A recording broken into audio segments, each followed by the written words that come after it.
Muy buen día a todos. Bienvenidos nuevamente a la tercera sesión del módulo de habilidades verbales y de comprensión lectora correspondiente al curso de preparación que está ofreciendo el CECIT 18 para la presentación del examen de admisión. Esta tercera sesión vamos a hablar sobre el tema de poder distinguir entre hechos y entre opiniones cuando tenemos alguna información o cuando tenemos alguna lectura. Se va a sumar el tema de poder identificar las ideas principales y las ideas secundarias cuando estamos haciendo una lectura. ¿Por qué es importante esto?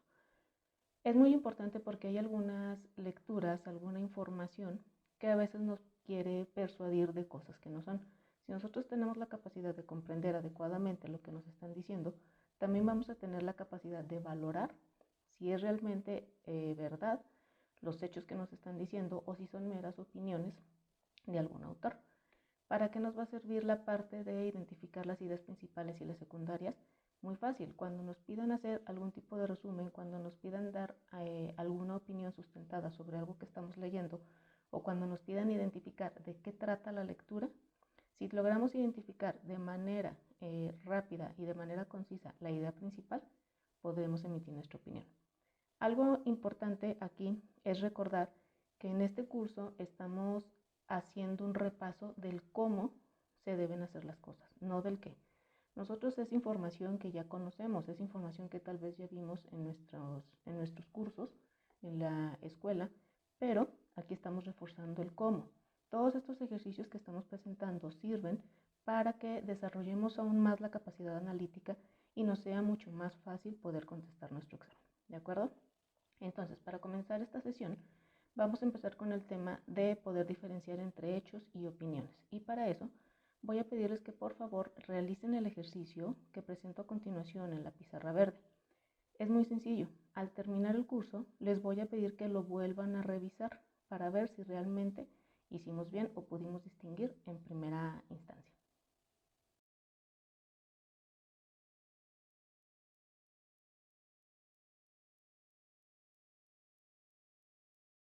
Bueno, una vez desarrollado el ejercicio, nos pudimos dar cuenta que la finalidad era poder identificar los hechos y las opiniones. Pero para futuras ocasiones, y nos sea más fácil poder identificar estos hechos, opiniones o realizar este tipo de ejercicios, pues vamos a ver lo que son para que se nos facilite. Primero, aquí llevamos hechos. Los hechos son datos que se presentan de manera comprobada y se exponen de una manera objetiva sin intervención de opiniones o de juicios de los autores. ¿Sí? Estos hechos son normalmente de género informativo. ¿Okay? Entonces las noticias, todos los artículos científicos están basados en hechos y muy difícilmente van a tener algún tipo de opinión del autor o de quien los está relatando.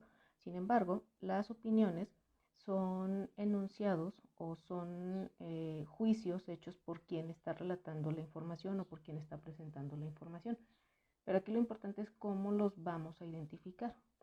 Ok, los hechos siempre van a estar acompañados tal vez del nombre de la persona que los hizo, de algún tipo de año o de frases como dijo tal persona, ¿sí? En cambio, las opiniones van a estar acompañadas de frases que van a darnos lugar a duda.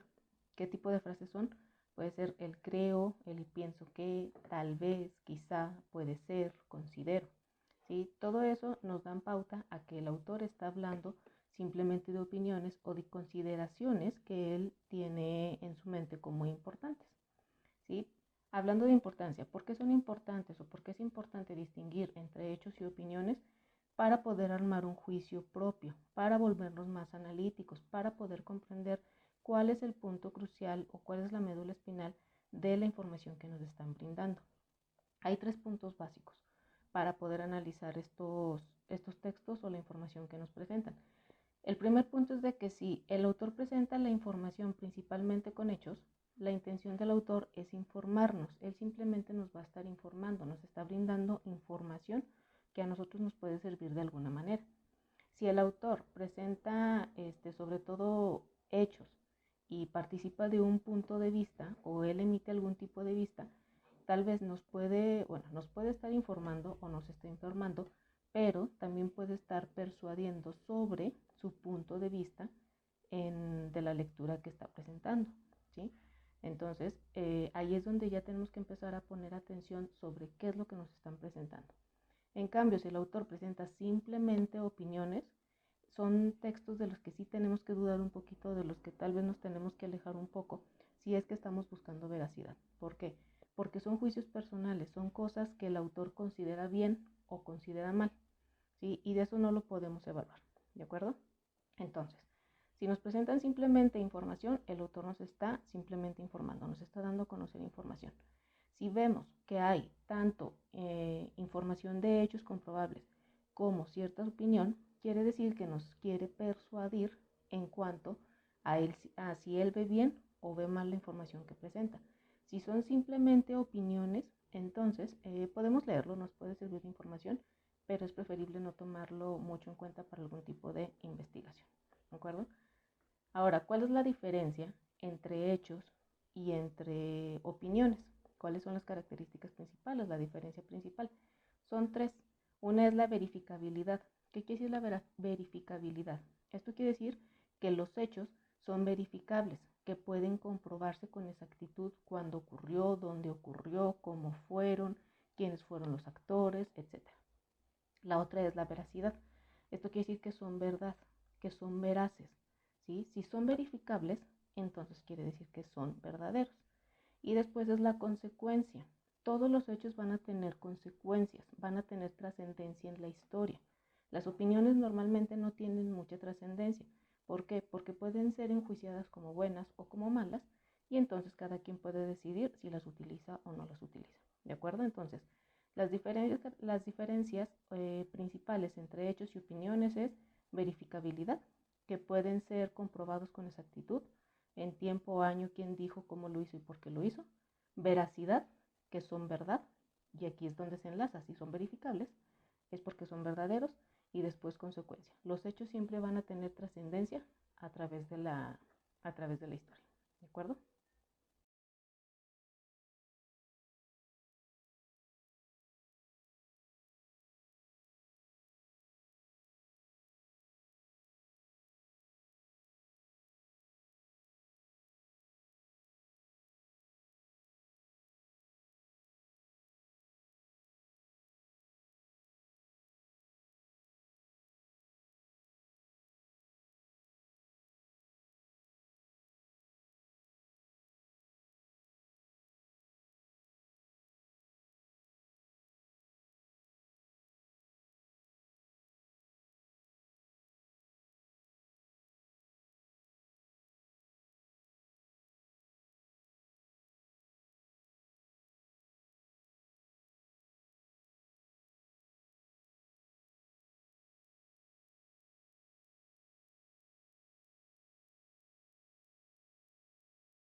Vamos a continuar con el segundo tema de la sesión número 3, que es lo correspondiente a las ideas principales, las ideas secundarias. ¿Cómo identificar ideas principales e ideas secundarias dentro de un texto? Para empezar, ¿qué son las ideas principales? La idea principal es aquella que expresa toda la información o la información más importante del texto, ya que sin ella el texto no tendría absolutamente ningún sentido. ¿Sí? Aquí algo muy importante que hay que tener en cuenta es que la idea principal normalmente está dada en una sola oración. ¿Sí? Una sola oración que pertenece al texto principal es la que le da todo el sentido a lo que estamos leyendo. Aquí, si por ejemplo nos damos cuenta, nos ponemos a reflexionar cómo se compone un texto. El texto se va a componer de una idea principal y de varias ideas secundarias. ¿Recuerdan cómo hicimos los cuadros sinópticos? Que en la primera columna, cuando lo empezamos a hacer como columnas, que lo dividimos, en la primera columna poníamos el título. En la segunda columna dábamos respuesta al qué. Ah, pues eso es la idea principal. Y en la tercera columna ya dábamos respuesta al quién, al dónde, al cuándo, etc. Y esas son todas las ideas secundarias. Entonces, con este análisis, ¿qué podemos decir? La idea principal es la médula o la columna vertebral de todo el texto y normalmente va a ser dada o la vamos a encontrar como una oración. Las ideas secundarias son todas aquellas ideas que no tienen un número limitado de cuántas pueden ser. Sin embargo, son las que sustentan, son todas las que dan los detalles de lo que se está hablando en una idea principal. ¿Sí? Esas nos permiten entender de mejor manera todo lo que el autor nos quiere decir, todo lo que el autor nos está tratando de platicar. ¿Ok? Ahorita vamos a hacer un pequeño ejercicio de reflexión. En las pantallas siguientes ustedes van a encontrar un pequeño fragmento de un libro bastante interesante. Van a leerlo y ustedes van a tratar de identificar cuál es la idea principal y después cuáles son las ideas secundarias, ¿sí? Les voy a pedir que primero se concentren en la primera pantalla donde va a estar todo el texto y en la segunda pantalla ya viene explicado cuáles son las ideas, cuál es la idea principal del texto y cuáles son las ideas secundarias. Les pido que primero se concentren en la primera pantalla para que ustedes se den cuenta si realmente pudieron identificarla sin tanta ayuda. Después del ejercicio, entonces sí, ya vamos a ver cuáles son las características de las ideas principales y de las ideas secundarias, ¿de acuerdo?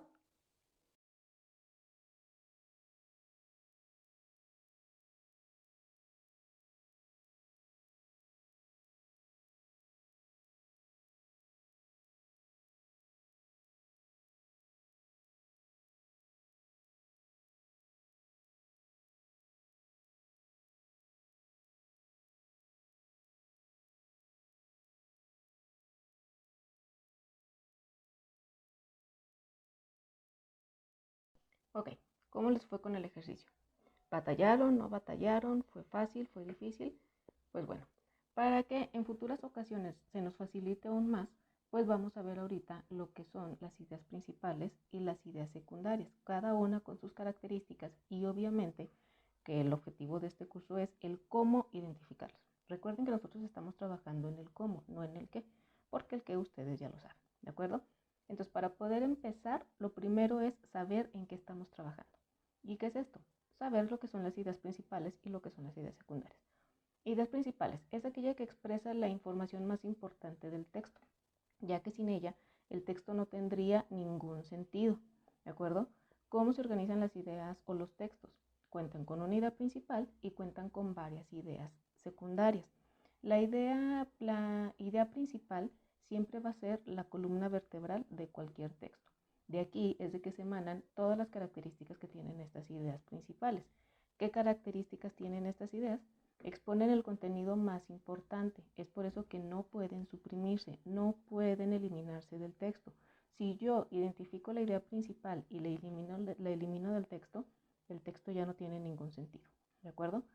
Son autónomas. ¿Eso qué quiere decir? Que no dependen de ninguna otra idea. Por sí solas se pueden dar a entender. Articulan oraciones en los párrafos, es decir, sirven de enlace para que todo se entienda. Una vez que nuestro cerebro lo ha identificado, ya todo tiene sentido. A veces son explícitas o a veces son implícitas. Recuerden que dijimos que explícito es cuando no necesitas indagar y que fácilmente las puedes identificar e implícito significa que tenemos que rebuscar un poquito, ¿sí? Entonces, pueden ser explícitas o pueden ser totalmente implícitas, ¿de acuerdo? Siempre debe existir una idea principal, les repito eso. Si no existe la idea principal, el texto no va a tener mucha razón de ser, ¿sí? Entonces, ya vimos que esa es la idea principal. Entonces, ¿cuál es la característica de las ideas secundarias o qué son las ideas secundarias? Pues las ideas secundarias son más ideas o son más redacciones, más párrafos que sirven para sustentar la idea principal. Es decir, este tipo de ideas nos van a dar detalles, nos van a permitir analizar aún más o con más profundidad la idea principal que nos está marcando el autor, ¿sí? Entonces, ¿cuáles son las características de las ideas secundarias? Tienen menor importancia que la idea principal. ¿Esto qué quiere decir? Que pueden desaparecer del texto sin ningún problema. ¿Qué ejemplo podemos dar? Cuando hacemos un resumen. Cuando realizamos un resumen, ¿qué es lo que hacemos? Nos preguntamos el de qué trata. Cuando nos preguntamos el de qué trata, estamos hablando o inconscientemente nos estamos preguntando cuál es la idea principal.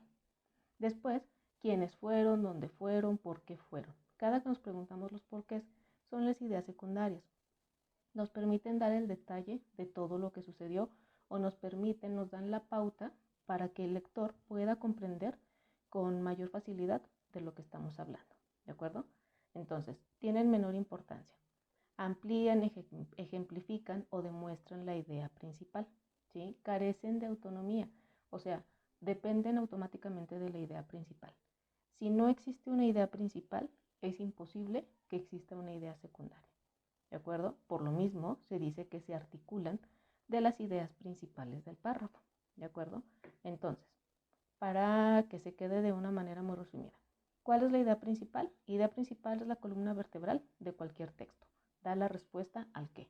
¿Cuáles son sus características de estas ideas principales? Exponen el contenido más importante. Poseen autonomía, ¿sí? No dependen absolutamente de nadie. ¿Sí? A veces son explícitas o a veces son implícitas. Y si no existe una idea principal, el texto no puede existir. ¿Cuáles son las ideas secundarias? Las ideas secundarias son las que complementan a la idea principal para comprenderla con más detalle, para que nos permita analizarla. Las ideas secundarias tienen menos importancia que las ideas principales, es decir, que pueden dejar de existir y no va a afectar al texto. Amplían, ejemplifican la idea principal, carecen de autonomía, la más importante. Si no existe una idea principal, no existen ideas secundarias, ¿de acuerdo? Entonces, vamos a seguir ahorita ejercitando, practicando. Recuerden que todo esto es parte de la práctica para tener los mejores resultados. Les dejo la pizarra verde donde vienen algunos ejercicios y si está dentro de sus posibilidades, me lo mandan por favor por correo electrónico. Cualquier duda, también me lo pueden consultar por correo electrónico.